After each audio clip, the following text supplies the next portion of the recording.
साथियों, जब हम फ्यूचर की तरफ देखते हैं तो हर सरकार के सामने आज अनेक प्रश्न हैं।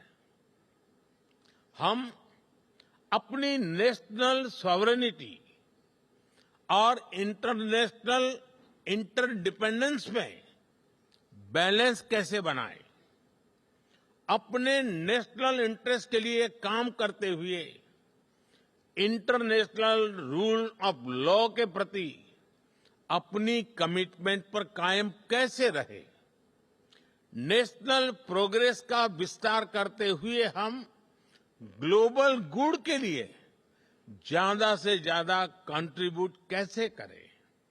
हम अपने कल्चर और ट्रेडिशन से विजडम लेते हुए भी यूनिवर्सल वैल्यूज को समृद्ध कैसे करें? हम डिजिटल टेक्नोलॉजी का लाभ लेते हुए उसके नकारात्मक उन प्रभावों से समाज को कैसे बचाएं? हम वैश्विक शांति के लिए प्रयास करते हुए आतंकवाद के खिलाफ कैसे मिलकर काम करें? आज जब हम अपने देश को ट्रांसफॉर्म कर रहे हैं तो क्या ग्लोबल गवर्नेंस इंस्टीट्यूशंस में भी रिफॉर्म नहीं होना चाहिए? ऐसे अनेक सवाल हमारे सामने है। इन सारे सवालों को ध्यान में रखते हुए ही हमें अपनी सरकारों को दिशा देनी है, फ्यूचर प्लानिंग करनी है। हमें मिलकर कोहेसिव, कोऑपरेटिव और कोलैबोरेटिव वर्ल्ड की वैल्यूज को प्रमोट करना होगा। हमें डेवलपिंग वर्ल्ड के कंसर्न्स और ग्लोबल डिसीजन मेकिंग में ग्लोबल साउथ की भागीदारी को प्रमोट करना होगा।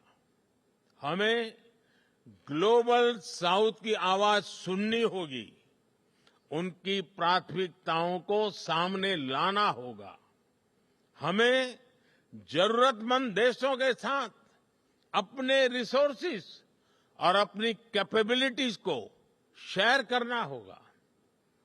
हमें एआई, आर्टिफिशियल इंटेलिजेंस और क्रिप्टो करेंसी, साइबर क्राइम ऐसे पैदा हो रही चुनौतियों के लिए ग्लोबल प्रोटोकॉल बनाने होंगे। हमें अपनी नेशनल सॉवरेनिटी को प्राथमिकता देते हुए इंटरनेशनल लॉ की मर्यादा भी रखनी होगी।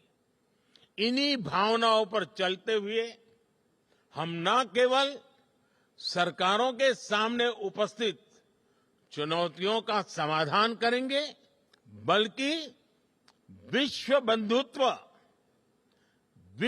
बंधुत्व को भी मजबूती देंगे।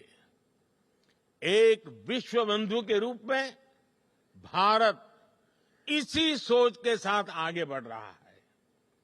अपनी G20 प्रेसिडेंसी के दौरान भी हमने इसी भावना को आगे बढ़ाया। हम one earth, one family, one future, इसी भाव से चले।